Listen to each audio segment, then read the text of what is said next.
उत्तराखंड के मुख्यमंत्री पुष्कर सिंह धामी काशीपुर उधम सिंह नगर में आयोजित प्रबुद्ध जन सम्मेलन कार्यक्रम में शामिल हुए, जिसके बाद मीडिया से बातचीत में उन्होंने कहा कि ऐसे संवादों से समाज में जो चीज़ें चल रही हैं उनकी जानकारी मिलती है, सरकार चलाने और नीतियां बनाने में सहायता मिलती है। उत्तराखंड की जनता ने हमेशा प्रधानमंत्री मोदी के नेतृत्व में हमें भरपूर आशीर्वाद और समर्थन दिया है। हमारा संकल्प है कि उत्तराखंड भारत का सर्वश्रेष्ठ राज्य बने। हम इसके लिए दिन रात काम कर रहे हैं। काशीपुर हमारा बहुत ही ऐतिहासिक और सांस्कृतिक नगर है, औद्योगिक नगर है।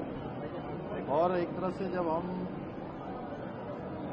कहीं बाहर से आते हैं तो सबसे पहले हमारा कोई शहर पड़ता है तो इधर काशीपुर पड़ता है।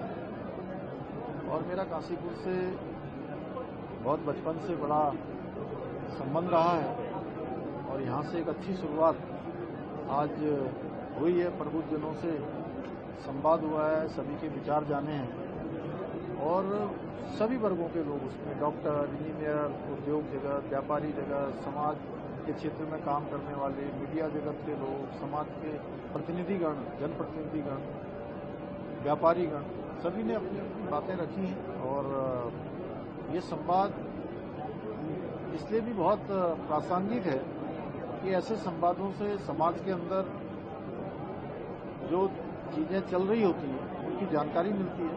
सरकार को चलाने में, प्रशासन को चलाने में, नीतियों को बनाने में बहुत सहायता मिलती है। इसको हम राज्य के अंदर अन्य स्थानों पर भी इसको ऐसे बढ़ाएंगे। 2027 की तैयारी धार्मिक सरकार किस तरीके से कर रही है? आपके नेतृत्व में चुनाव लड़ा जाना है। उत्तराखंड की जनता ने हमेशा हम लोगों को आदरणीय प्रधानमंत्री जी के नेतृत्व में अपना भरपूर आशीर्वाद और समर्थन दिया है। चाहे लोकसभा का चुनाव हो, विधानसभा के चुनाव हो, नगर निगम, नगर पालिकाओं के चुनाव हो, नगर पंचायतों के, या अभी अभी हाल ही में संपन्न हुए हमारे त्रिस्तरीय पंचायत के चुनाव हों। जनता की अपेक्षाओं पर खरा उतरना, समाज के अंतिम छोर तक हमारा विकास पहुंचे, शासन पहुंचे, प्रशासन पहुंचे, हमारी नीतियां पहुंचे, ये हमारा लक्ष्य है। उसको लेकर हम लगातार काम कर रहे हैं। हमारा संकल्प है कि उत्तराखंड हिंदुस्तान का श्रेष्ठ राज्य बने और उस संकल्प को आगे बढ़ाने के लिए रात दिन काम कर रहे हैं। इस समय पूरा राज्य हमारा आपदा ग्रस्त है और ऐसे समय में हम हर एक आपदा में जो ग्रसित हैं, जो पीड़ित हैं, उनके दुख में उनके साथ हैं।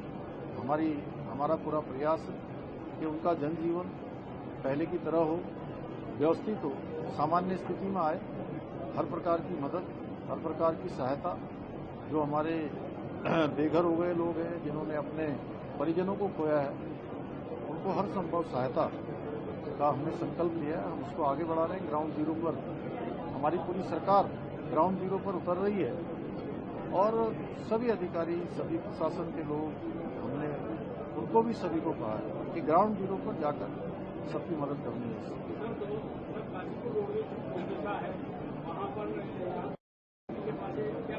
उसके लिए नई जगह का चयन कर लिया गया है और जल्दी ही जो है नई जगह का चयन होने के बाद उस पर काम प्रारंभ कर दिया जाएगा, जिससे लोगों को भटकना नहीं पड़ेगा।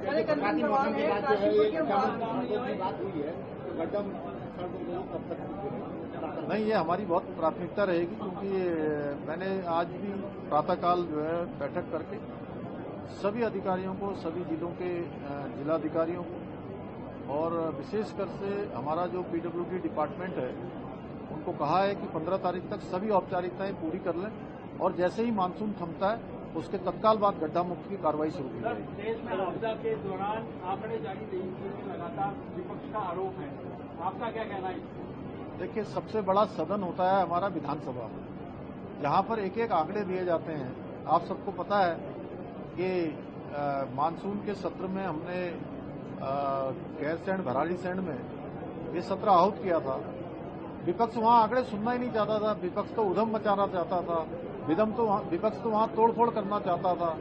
विपक्ष जो सकारात्मक चर्चा के लिए, जिसको हम बार बार उनसे अनुरोध कर रहे थे, लेकिन वो चर्चा होने ही नहीं देना चाहते थे, क्योंकि हम किसी भी चीज से हर एक आंकड़े हमारे पास है जहां पर भी कोई आपदा आई है, कोई घटना हुई है, हम वहां पर ग्राउंड जीरो पर रहे हैं और हमने भरसक प्रयास किया है कि आपदा पीड़ितों के साथ खड़े हों और ऐसे ही आपदा पीड़ितों के लिए, आपदा प्रभावित पूरे प्रदेश के लिए हम सकारात्मक चर्चा करना चाहते थे, जिसमें विपक्ष भी भाग लेता, लेकिन वो राजनीति करने से बाज नहीं आए, उनको राजनीति ज्यादा अच्छी लगी, इसलिए उन्होंने चर्चा नहीं होनी चाहिए।